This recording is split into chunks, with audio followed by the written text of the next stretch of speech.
Qu'est-ce que investir? Qu'est-ce que un investissement? Comment doit-on investir? Et quelles sont les attentes que nous avons de nos investissements? Avant de répondre à ces multiples questions, je viens d'abord souligner quelque chose. Toi qui investis ton argent, toi qui économises des dizaines de milliers d'euros, de dollars, de francs CFA, toi qui prends tout ton argent, toutes tes économies, et tu investis notamment dans l'immobilier, il faut savoir que c'est une mauvaise manière d'investir. Investir dans l'immobilier, il y a deux choses. Ou il faut le faire et savoir le faire, ou bien on ne sait pas comment s'y prendre et arrêter de le faire. De la manière que toi tu as investi dans l'immobilier, c'est une manière qui te guide tout droit vers la perte. Ne t'appelle pas investisseur. Ne pense pas que le bien immobilier que tu as acheté est un investissement. Alors, arrête d'investir dans l'immobilier si tu ne comprends pas encore qu'est-ce qu'un investissement. Arrête d'investir dans l'immobilier si tu ne comprends pas encore quelles sont tes attentes, quels sont les résultats et quel est le délai de retour en investissement. Quand je parle de retour d'investissement, ici, je veux m'attarder un tout petit peu. Quand on investit son argent, quand on dépense son argent, quand on met à la disposition d'un projet, surtout immobilier, une somme d'argent, après la matérialisation de ce projet, le souhait primordial de l'investisseur, le souhait primordial de la personne qui a injecté de l'argent dans ce projet, c'est d'abord et avant tout de récupérer son argent qu'il a investi. Alors, si toi tu as investi ou bien tu as dépensé 10 millions pour acquérir un terrain, tu as dépensé 10 millions pour construire une maison ou des maisons sur ce terrain, cela te fait un total de 20 millions de dépenses, de 20 millions d'investissements. Maintenant, si dans ces maisons, tu mets des locataires, tu mets ces maisons en location, qui va te ramener 15 000 francs le mois. Vraiment, mon frère, entre nous, tu investis 20 millions pour avoir 15 000 francs par mois. Est-ce que nous sommes vraiment investisseurs? Ou est-ce que nous sommes vraiment intelligents? Je connais des gens comme ça. Je connais des gens qui ont pris des crédits, qui ont acheté des terrains parce que le terrain était moins cher. Ils ont construit des maisons, mais ils n'ont pas tenu compte de la zone du terrain. Ils n'ont pas tenu compte du quartier, de la partie de la ville où se situe ce terrain. Bref, ils n'ont pas tenu compte de la situation géographique de ce terrain.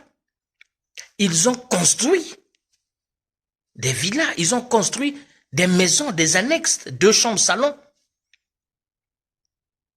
Mais ce sont des maisons qui ne répondent pas à la population qui vit dans ce secteur. Ou bien, ils ont un très bon produit, mais qui est localisé, qui est situé dans un endroit où la clientèle cible ne peut pas aller habiter là-bas. Si toi aussi, toi qui suis cette vidéo, si tu as acheté un terrain loin de la ville, parce que le terrain est moins cher, si tu l'as déjà acheté, il n'y a pas de problème. Ne vends pas ce terrain. utilise ces terrains à d'autres fins. Prends ton temps. La terre ne ment pas. Avant que tu ne construises sur ce terrain, intelligemment, tu peux commencer à faire de l'agriculture. Tu peux commencer à produire de la tomate, du concombre, des gingembre, bref, je ne sais pas quoi. En attendant que ton quartier, que le secteur, cette situation géographique puisse atteindre les normes de la classe moyenne, c'est-à-dire qu'il y ait de l'électricité, que le transport soit assez fluent, assez accessible, qu'il y ait de l'eau potable, que autour de toi, qu'il y ait aussi d'autres personnes qui viennent construire. Il y a un commencement de chantier. Là, c'est là où tu vas jouer à l'intelligence d'investissement sur l'immobilier. Parce que je ne comprends pas comment est-ce que tu peux dépenser 50 millions de francs CFA pour un retour mensuel de 100 000 francs maximum. Tu as construit des maisons, tu as construit une belle maison, une villa. Mais puisque le quartier dans lequel tu as construit n'est pas habité, c'est un quartier qui n'est pas sécurisé, bref, tu ne peux que diminuer le prix. Le maximum que tu peux avoir, c'est 100 000, alors que tu as investi 50 millions. Tu t'es même endetté. Et il faut que tu remettes à la banque peut-être 200 000 chaque mois. Mais cet investissement te rapporte 100 000. Tu vois pas que, à un certain moment, pour plus d'informations, je te fais une toute petite formation. C'est pas une formation, c'est plus des informations, une masterclass pour éveiller ton esprit d'investisseur, surtout sur le domaine immobilier. Tu veux en savoir un peu plus? Reste scotché.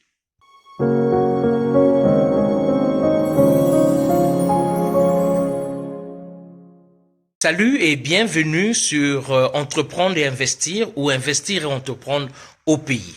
C'est cette chaîne YouTube du groupe Odyssée qui t'informe et qui te forme sur les voies et moyens d'accession à la liberté ou à l'indépendance financière. Si c'est pour la première fois que tu viens de me découvrir à travers cette vidéo, je suis Mike Boukedi, président fondateur du groupe Odyssée. Aujourd'hui, sur cette vidéo, je viens te donner une petite masterclass. C'est un lot d'informations, de techniques et de systèmes que tu dois employer, toi Africain, qui veux investir dans le domaine immobilier, précisément. Que tu sois dans la diaspora, que tu sois en Afrique, tu dois savoir qu'est-ce qu'un investissement, qu'est-ce que investir et qu'est-ce qu'on attend d'un investissement et quelle est la période que nous devons récolter de nos investissements. Beaucoup d'entre nous, Africains, sommes en train de rêver d'investir dans l'immobilier en Afrique. Parce que c'est un segment de marché, c'est un secteur qui est en plein essor, qui est en plein boom. Oui, je te conseille d'investir dans l'immobilier. C'est de l'argent qui dort, c'est de l'argent qui te sera rentable. Mais à une condition.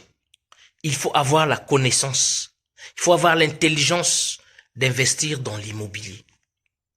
Il faut éviter certaines erreurs que nous commettons encore jusqu'à aujourd'hui. Quelles sont ces erreurs? Nous achetons un terrain hors de la ville, loin de la ville, dans des nouveaux quartiers. Nous investissons dans ce terrain, nous construisons une maison. Et à la fin, on fait le total des travaux. Ça nous a coûté 50 millions, par exemple. Nous avons établi, nous avons construit une maison à haut standing, dans un quartier qui est nouveau. Quand on parle de nouveau quartier, c'est un quartier qui n'a pas encore d'électricité à 100%. C'est un quartier qui n'a pas encore d'eau. C'est un quartier où le transport n'est pas aussi fluide, n'est pas aussi commun comme dans d'autres quartiers. Tu es parti acheter là-bas parce que les terrains sont moins chers. Tu as construit une très belle maison, 3 chambres, salon, douche, cuisine, bâche à eau, bref, le strict minimum d'une maison moderne. Tu mets cette maison à location. Mais tu oublies que tes clients, la population cible, c'est-à-dire la personne qui reflète les qualités de pouvoir vivre dans cette maison, ne veut pas venir vivre dans ce quartier. Parce que dans ce quartier, il n'y a pas d'accès de voies carrossables. Il n'y a pas d'accès d'électricité. Il n'y a pas d'eau. Il n'y a pas de boutique. L'école, il faut parcourir des kilomètres. Tu as une très belle maison, oui, clôturée. Tu as un groupe électrogène, oui, d'accord. Mais le milieu dans lequel tu as investi ton produit n'est pas propice par rapport à ta clientèle. Donc, cette maison restera là-bas inhabitée pendant au moins 5 ans. Le temps d'attendre qu'il y ait de l'électricité, qu'il y ait de l'eau, que le secteur, le quartier soit accessible, soit moderne. Ça, c'est une perte. Donc, si tu as dépensé 100 millions, il faut savoir que tu vas peiner déjà pour regagner, pour retrouver tes 100 millions d'investissements. Souvent, qu'est-ce que l'on fait dans ces conditions? On met le loyer très moins cher. 75 000, une maison, 2 chambres, 3 chambres, salon, 12 cuisines. Alors que cette même maison, dans un quartier proche de la ville, pouvait te coûter 200 000 francs chaque fin du mois. Et tu as une clientèle, il y a une nouvelle classe moyenne qui est en train d'émerger en Afrique, qui est en train de chercher ce genre de maison, mais pas dans le quartier dont tu as investi. Si tu as eu un client dans ce quartier disparate, ce quartier éloigné du centre-ville, c'est-à-dire que ton coût de location a baissé. Donc, tu as peut-être fait moitié prix. Au lieu de 150 000 chaque mois, tu as eu quelqu'un qui va te payer 75 000 francs chaque mois. Tu n'avais plus d'autre solution que de prendre parce que tu veux vraiment gagner de l'argent. Maintenant, si tu investis 100 millions de francs sur cette maison, sur ce projet, et que chaque mois, l'on te verse 75 000 francs de francs CFA, fais le calcul. Il te faudra attendre combien d'années pour d'abord récupérer ton argent, pour avoir un retour de ton investissement. Avant même de penser bénéfice, il te faudra combien d'années? Je te laisse les calculs. Quelle est la manière intelligente de faire? Tu n'es pas obligé d'acheter un terrain. Tu n'es pas obligé de construire une maison. Tu n'es pas obligé de posséder physiquement une maison pour te lancer dans le business de l'immobilier. De nos jours, nous avons accès à l'outil Internet, qui est le motorway, qui est l'autoroute des gens qui veulent devenir riches, l'autoroute des riches. Il y a des maisons au centre-ville. Il y a des appartements dans le centre-ville qui sont en location. Si toi, tu veux te lancer dans le business de l'immobilier, commence d'abord à savoir gérer le bien immobilier avant de te lancer à la construction et à la possession. Va voir ces propriétaires qui sont en train de mettre leurs appartements en location. 150 000 le mois, d'accord. Tu vas voir le propriétaire. Tu dis, je signe un contrat avec toi. 6 mois de location. Tu lui verses les 6 mois. Donc 150 000 fois 6. Tu lui verses les 6 mois. Tu lui dis, je prends ta maison en location, je vais surlouer. Je vais faire du surlouage. Et du coup, tu prends cette maison, tu mets sur les plateformes. Il y a beaucoup de sites immobiliers. Il y a beaucoup de sites de promotion immobilière. Tu vas sur Airbnb, la maison qui te coûte 150 000 francs par mois, tu peux avoir des gens, des expatriés qui viennent au Congo, qui viennent à Abidjan, qui viennent à Dakar, qui viennent en Guinée, qui veulent trouver un endroit où habiter, un endroit propice. Et toi, tu vas leur faire louer ces maisons saisonnièrement. Oui, monsieur, vous voulez rester pour combien de sous? Donc, j'ai une mission de 4 semaines. Je cherche un loyer, je cherche un appartement.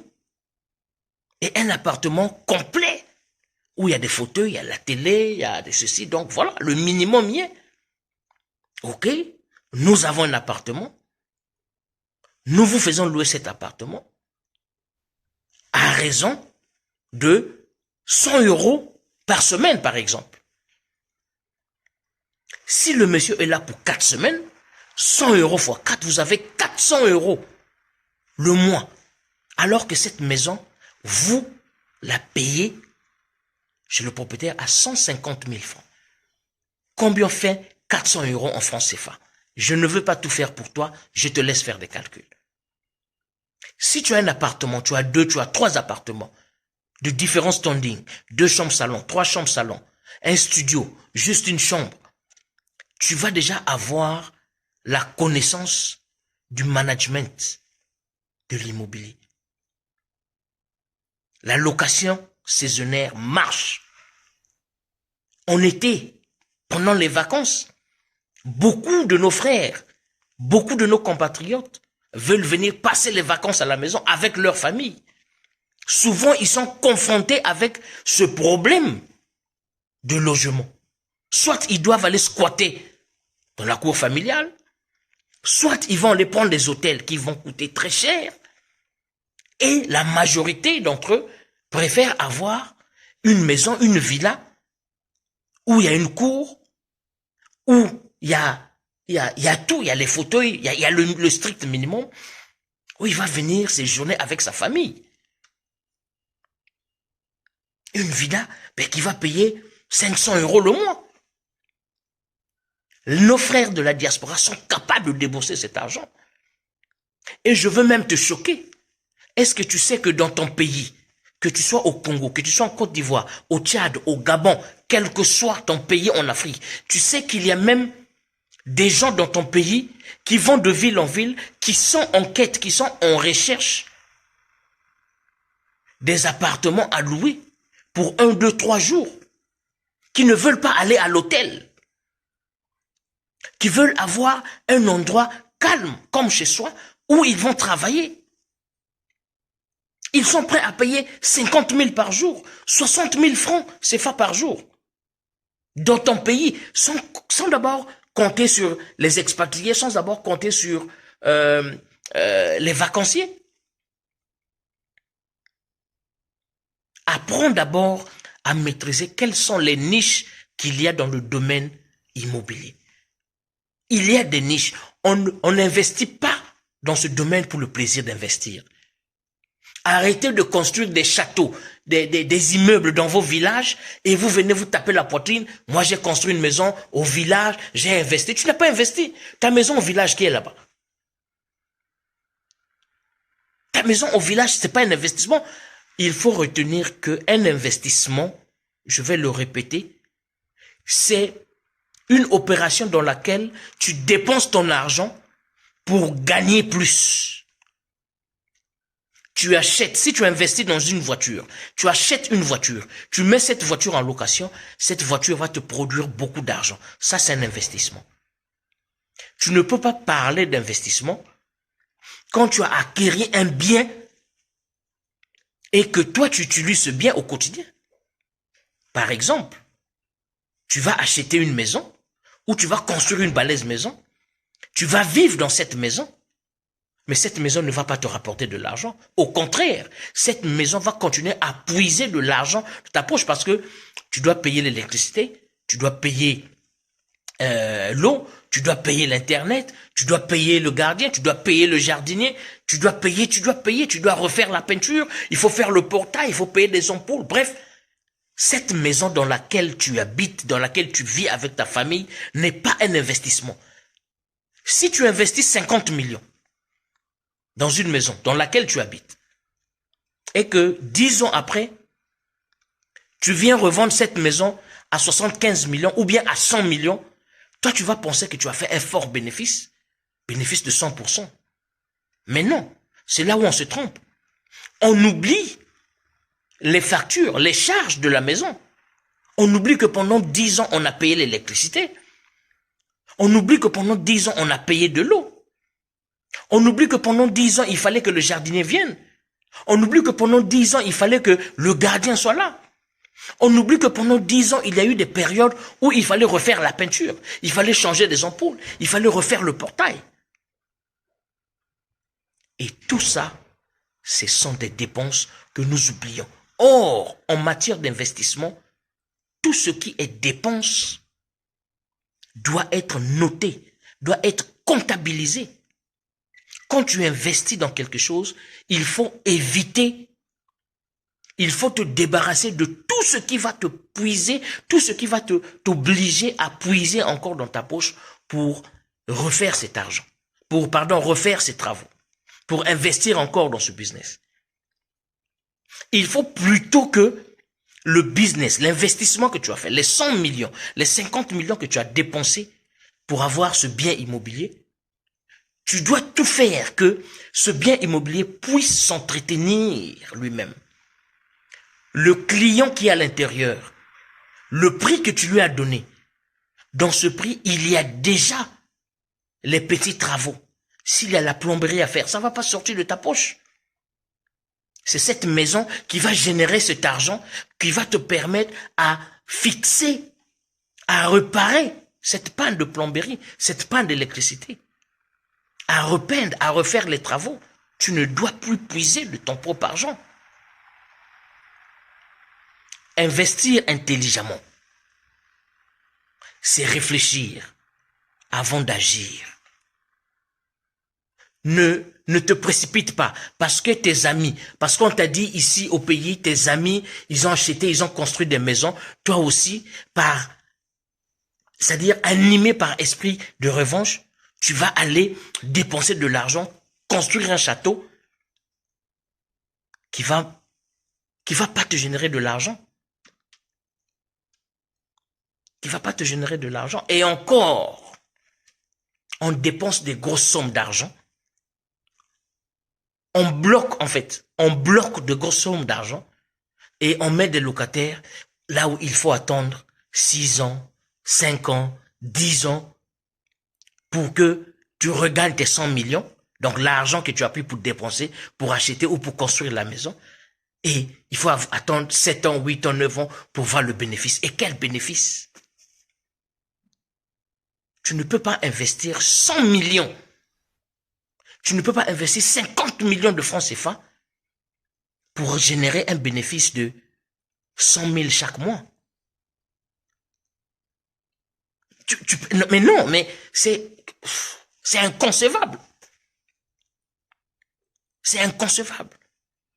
Tu construis une maison 50 millions. Tu mets des locataires qui te payent 150 000 chaque mois. Il te faudra combien d'années pour récupérer ton argent? Il te faudra peut-être 3, 4 ans, 5 ans. Tu ne peux pas investir 50 millions, attendre plus de 2 ans pour récupérer ton argent. C'est pas ça l'investissement. Or, ces 50 millions que tu as investis dans l'immobilier, si tu avais investi ça dans l'agriculture,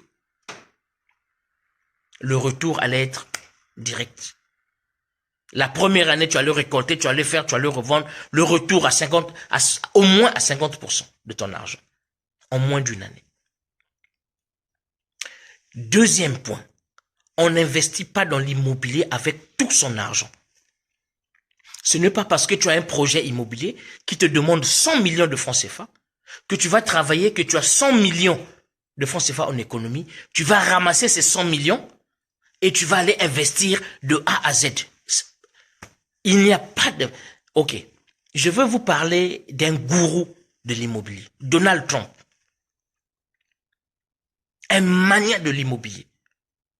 Donald Trump n'investit pas ses projets immobiliers à 100%. C'est sans ces projets qu'il conçoit, il voit sa vision et tout. Ce n'est pas l'argent qui lui manque. Ce n'est pas l'argent qui lui manque. Mais il investit intelligemment. Il a besoin, on a toujours besoin des gens autour de nous pour apporter de l'argent, pour qu'enfin nous aboutissons à ce projet. Un investisseur ne doit pas être un orgueilleux. Même si tu as l'argent, même si tu as la force de frappe de réaliser ce projet, je te déconseille. C'est aberrant. Tu prends 100 millions, tu investis dans la construction de l'immeuble. Tu n'as plus rien. Maintenant, comment est-ce que tu vas faire le marketing de cette maison? Comment est-ce que tu vas faire la communication? Avec quels moyens tu vas payer les communicants? Avec quels moyens? Avec quels moyens tu vas t'offrir les services qui vont faire à ce que ton projet soit à la une, au-dessus de tous? Puisque toi tu es seul, tu as déjà injecté tout l'argent dans l'immobilier. La maison ne parle pas. De nos jours, tout se passe sur Internet. De nos jours, il y a des groupes, il y a des communautés. De nos jours, on n'investit plus comme hier. Avant d'investir en immobilier, troisième point, il faut t'assurer quelle est la clientèle que tu es en train de cibler. Si tu es en train de cibler les frères africains de la diaspora, il faut maintenant savoir quels sont les goûts, quels sont les désirs, quel est l'environnement dans lequel ils veulent vivre. Ils veulent vivre dans un endroit sécurisé, pas trop loin de la ville. Le transport y est 24 heures sur 24, un endroit clôturé. Quel genre de maison? Il faut qu'il y ait le strict minimum.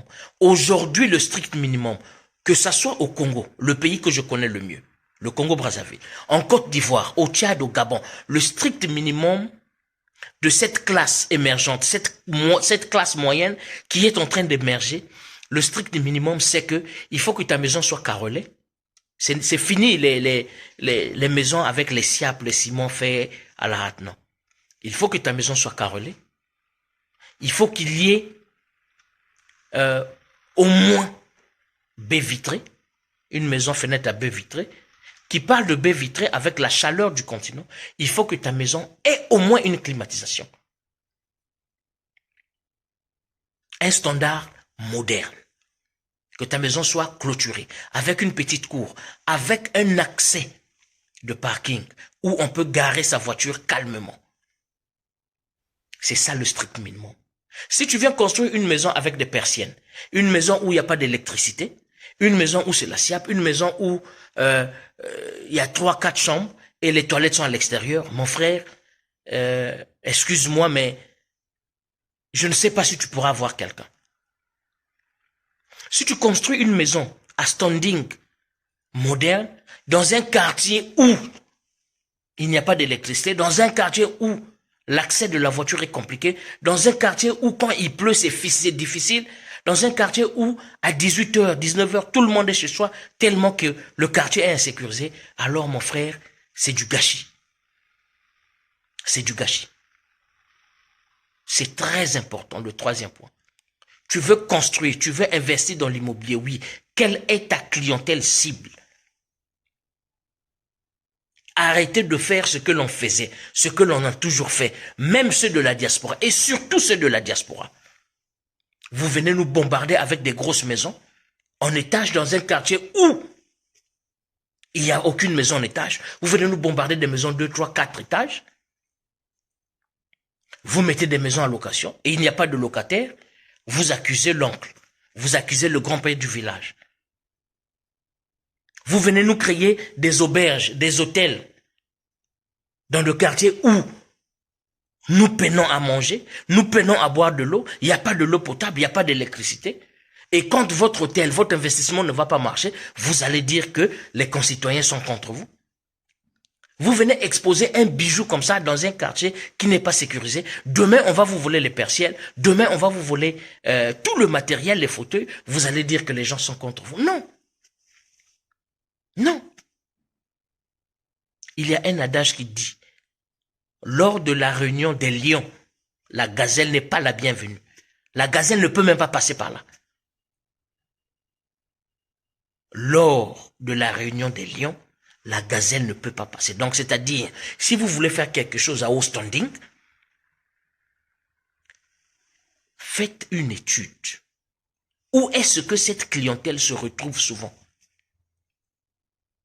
Où est-ce que cette clientèle habite-t-elle? Quels sont les milieux que ces personnes aiment fréquenter? Trouvez un terrain quelque part là-bas. Ça va vous coûter cher, oui, mais en investissement, rien n'est plus cher. Et surtout, je vous conseille l'investissement saisonnier. L'investissement saisonnier, je vous le conseille. Vous pouvez faire l'investissement mensuel, il n'y a pas de problème. Vous avez une très belle villa, bien placée, bien sécurisée, tout ça là. Vous pouvez avoir des expatriés, vous pouvez avoir des sociétés qui vont vous payer 1 million par mois. Voici un retour. 1 million par mois.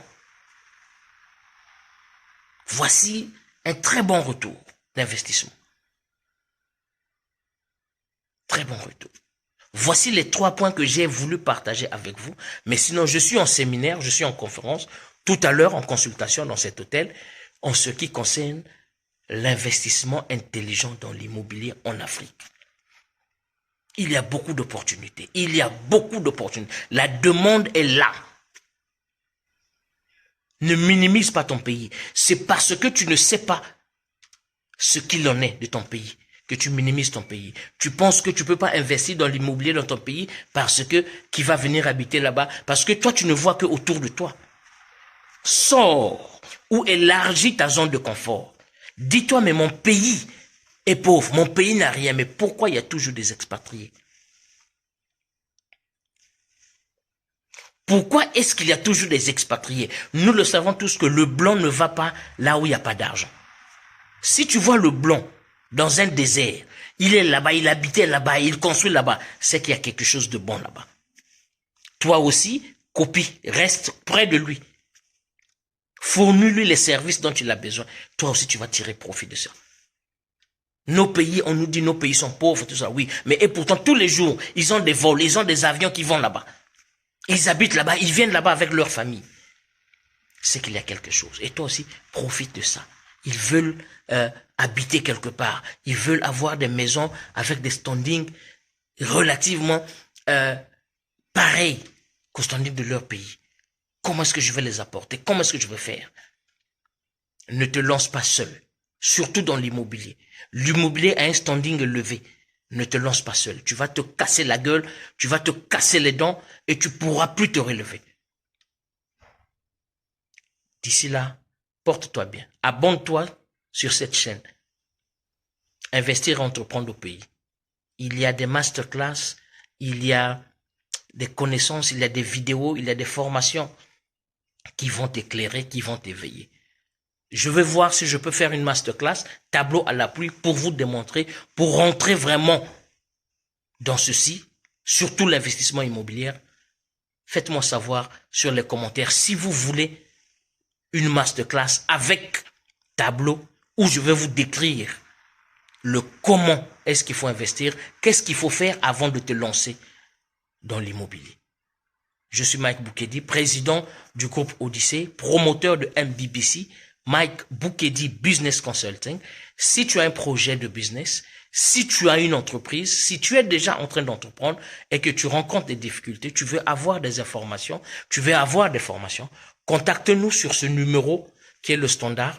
Dites que vous voulez consulter le MBBC, Mike Boukedi Business Consulting, parce que vous avez besoin du coaching, de conseils ou d'accompagnement. Nous allons vous servir pour que vous atteigniez la liberté ou la liberté ou l'indépendance financière. D'ici là, portez-vous bien.